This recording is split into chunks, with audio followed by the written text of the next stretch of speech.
The question now, that is how life functions. What is life coaching? And I want you to take a pen and a piece of paper, or a pencil and a piece of paper, and I'm going to ask you to write down, if I'm not mistaken, about 6 words. And when I say what is life coaching, and you remember the 6 words, you will exactly know what is a life coach. And then I will get to a definition later on.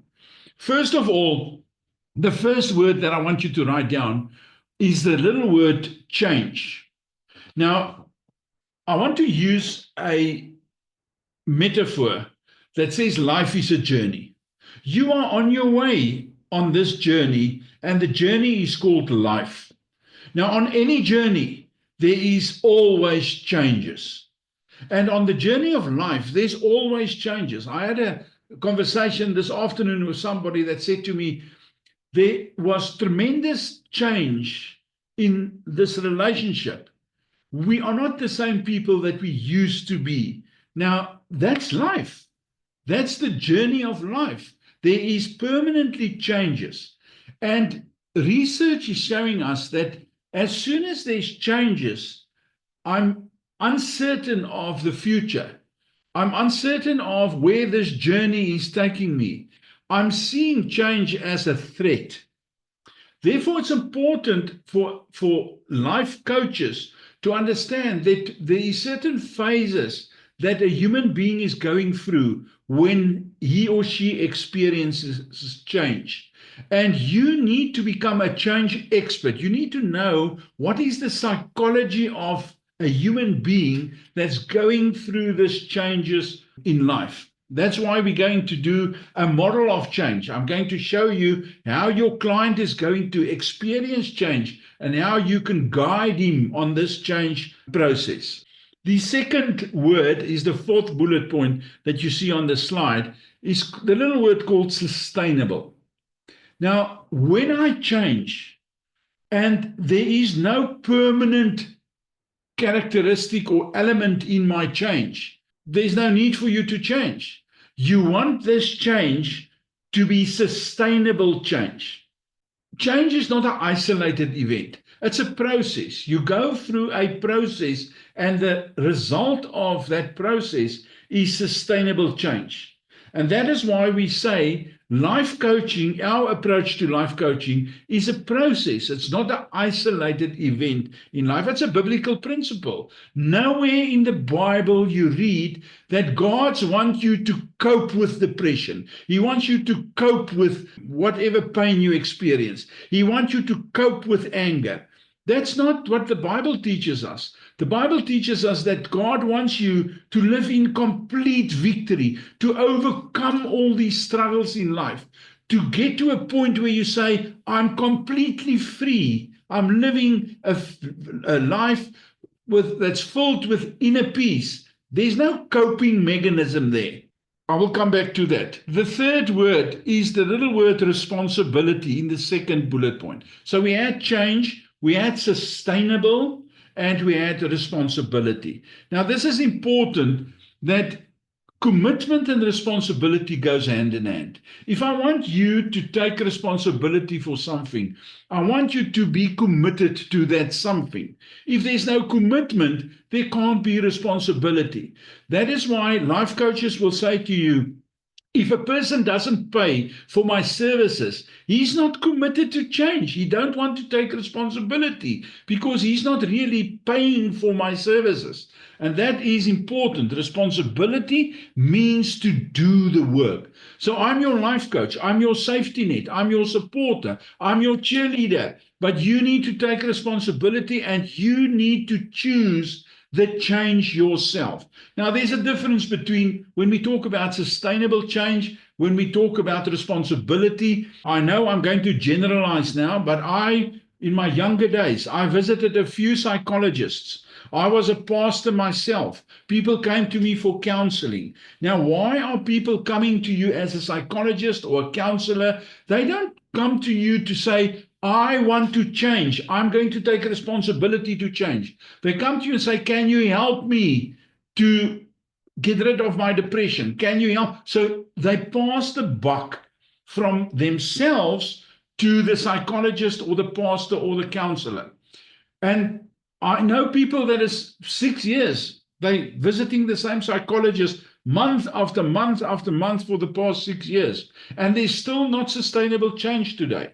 Life coaching is different. Life coaching wants the client to take responsibility. I will give you the tools. I will assist you on the how. But you need to take responsibility. You need to do the work yourself. I will be your safety net. And that is the fifth word that you need to write down. Safety net. I will be your safety net, but I'm not going to take responsibility for your change process. And in this responsibility, acceptance, and commitment between me and you, there must be certain boundaries in place, rules that will guide us in this process that we are calling coaching. The second last word, dialogue.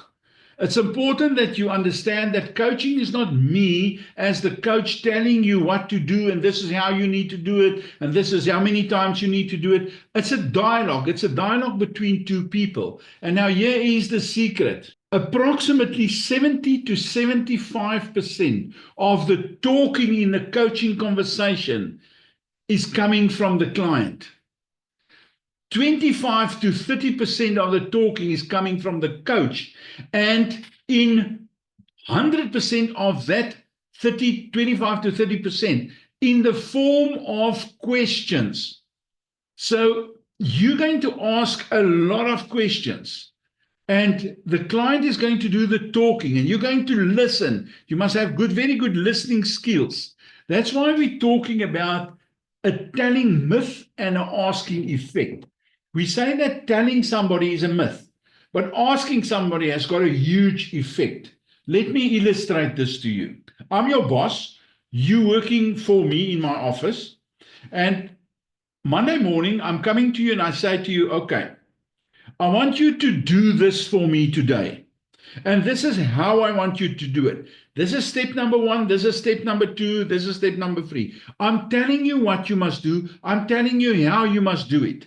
And I'm telling you that by 3 o'clock this afternoon, you need to bring me the answer, and this is the answer that I need.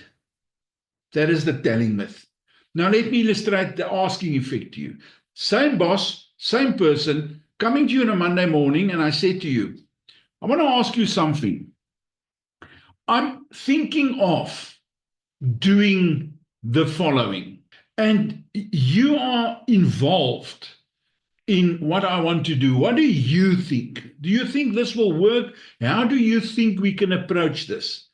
And then when you give me the answer, I will say to you, do you mind if I ask you to take responsibility for this and doing this for me during the day? This is what I want to achieve, but you can use your own experience and your own knowledge. And do you mind if by 3 o'clock we get together again and we look at the outcome of what you are doing? Now, I can promise you one thing. With the telling myth, if you give me an answer at 3 o'clock this afternoon and it's wrong, the answer is wrong, you're not going to take responsibility for the outcome. You're not going to be accountable. You feel, but it's not my work. He asked me to do it. He told me, or not he asked, he told me what I must do. He told me exactly how I must do it. Why must I take responsibility for it? With the asking effect, even if it's not the right answer 3 o'clock this afternoon, you will take co-ownership of the whole process because you were invited to be a partner in this whole approach. Now, this is what you as a life coach is supposed to do. You need to use the asking effect over and over and over again. And by doing that, motivate your client to move into a specific area or journey or whatever you want to call it to reach their goals at the end of the day. Now, how does it work? Quickly, it works based on a very strong relationship. Your purpose as a life coach is to improve the life of your client. Your purpose of you as a life coach is to build a relationship of trust between me and you. Obviously, you're going to ask your client to create change in his life. If he don't trust you, why must he listen to you? You are sitting here, I'm your coach, you my client.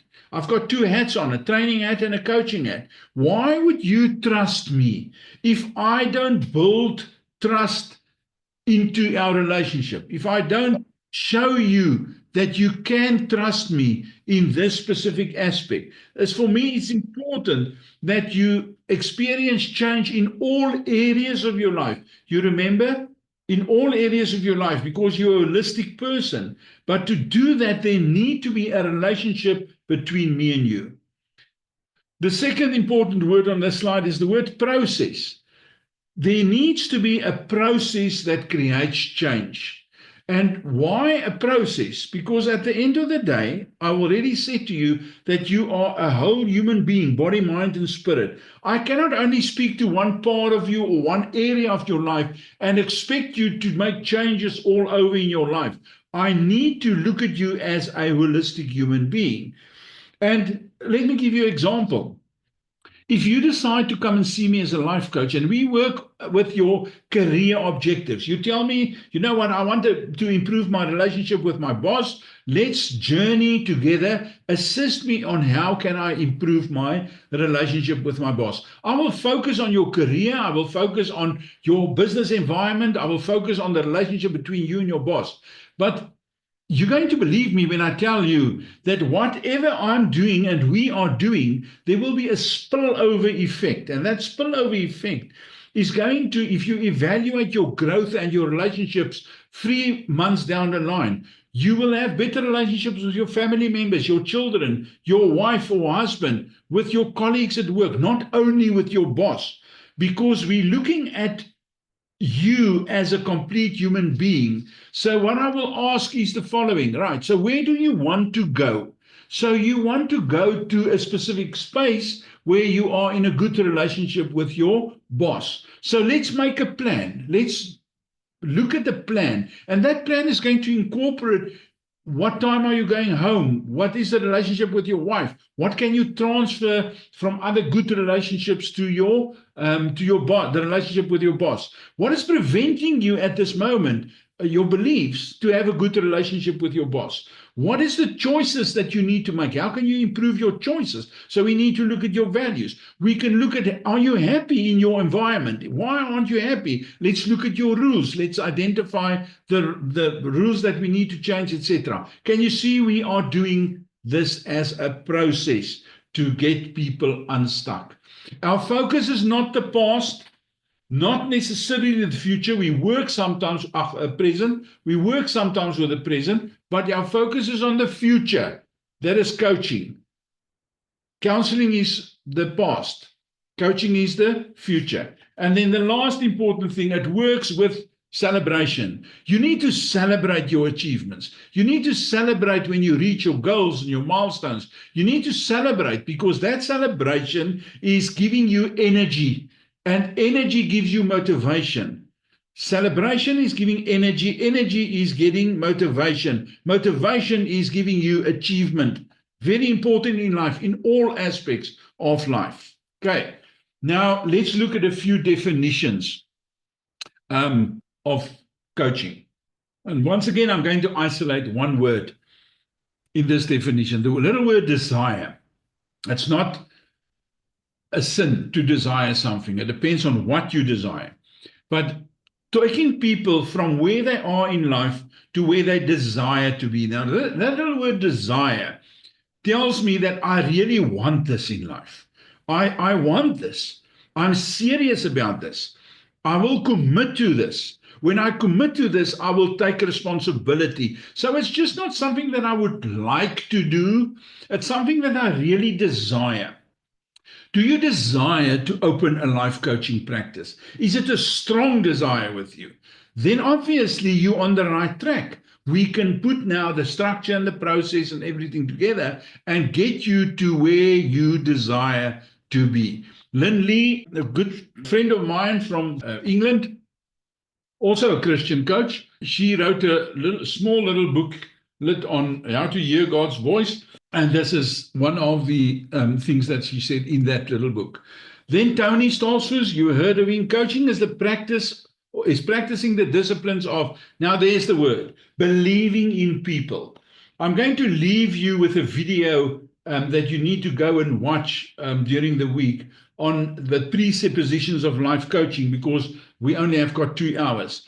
But if you don't believe in people, you will never be in a position to build a relationship of trust. You need to believe in the person sitting in front of you, because he sometimes doesn't even believe in himself. So when you believe in him, you can give him energy and you can move him forward in getting and reaching his potential. Dale Stoll, coaching is drawing out of you that God put into you. Now, I'm drawing out of you that God put into you. That makes it a very, very important task that I'm doing. And it's critical that I'm taking responsibility for this process. Drawing out of you that God put into you. So I'm not giving you anything from myself. I'm drawing out of you that's already inside you, called potential. And that is what coaching is. Now, how do we achieve this? We achieve it by empowering people with specific tools. Now, this is our definition.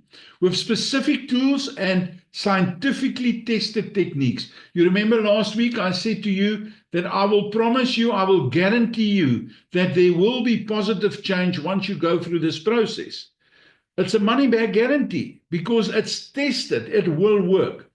If you just pull out one session and it's intervention coaching with an event in mind to change something, but not the whole human being, I'm not using a process, then obviously there will be negative effects. But scientifically tested techniques, if you use the whole process. It's very important. It is a solution-focused approach. Solution. There's an end point. When there's a solution to something, something is starting, and there's a process as well. There's a starting point and an ending point. I don't want you to come and lie on my sofa in 6 years' time, listening to my little water fountain in the corner there, and now you're seeing me as your angel, guardian angel, on how can I make you feel better. I don't want to help you to cope. I want to help you to overcome this problem, to get and reach your potential, to live in complete victory. And to do that, you must make lasting changes. Lasting changes get you to sustainability in all areas of your life. If there's something wrong in your life, and that something is wrong in a relationship with your wife, then that something that's wrong will have a negative effect on other areas of your life as well. It will have an effect on your spiritual life, your relationship with God. It will have a negative effect on your relationship with your children. It will have a negative effect on your career. It will have a negative effect on your life as a whole. Therefore, our approach is lasting changes in all areas of life. We're going to focus on one area. But at the end of session number 10, we're going to do an evaluation, and you will be surprised to see how your life changed over time in all 8 life areas that we are looking at in session 10. Important principle. If somebody is sitting in front of you, who do you see? We say coaching suggests that everybody in life is like an acorn. And you can choose the person that's sitting in front of you. Do you see the acorn, or do you see the magnificent oak tree that's in front of you?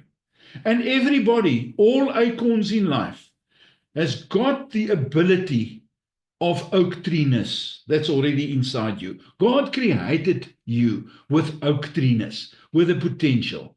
What you need is you need nourishment, encouragement, and the light to reach out, to grow. But my question is, when you look at your client sitting in front of you, do you see the acorn or do you see the oak tree? And it's important that we always see the oak tree.